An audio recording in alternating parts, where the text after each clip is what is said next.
Els boscos principals del Vallès són els boscos mediterranis, que ocupen la gran part de la plana vallesana i també dels massissos que formen part de la comarca del Vallès. I els boscos principals que trobaríem serien els alzinars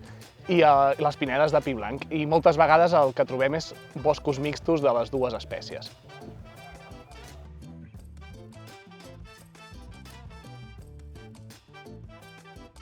La problemàtica general que trobem en aquests boscos és que, sobretot, els boscos que trobem a la zona de la Plana són boscos bastant joves que no s'han pogut desenvolupar i, per tant, arribar a ser boscos madurs, perquè també són boscos que estan subjectes a bastantes pertorbacions, i això fa que siguin boscos bastant sensibles als impactes que es poden provocar a la plana, ja siguin la freqüentació que hi ha, un risc d'incendi perquè estan propers a algunes zones on s'hi desenvolupen altres activitats, i també per proximitat a nuclis urbans. Són espais on moltes vegades hi arriben per colonització espècies exòtiques que poden portar problemes en aquests ecosistemes forestals.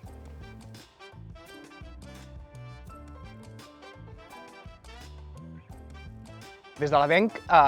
fem diferents projectes de voluntariat per intentar millorar l'estat d'aquests boscos més pertorbats. Per exemple, hi ha un projecte que s'està duent a terme al bosc de Castellarnau i un altre al bosc de Torrebonica, on a partir de diferents accions, ja siguin de gestió d'espècies exòtiques com l'ailant, que és un arbre invasor que està ocupant aquests espais forestals, o també de projectes de ciència ciutadana i de millora de l'estat de la fauna amb instal·lació de caixes niu o de ratpenats, doncs s'intenta, mica en mica, millorar l'estat d'aquestes masses forestals.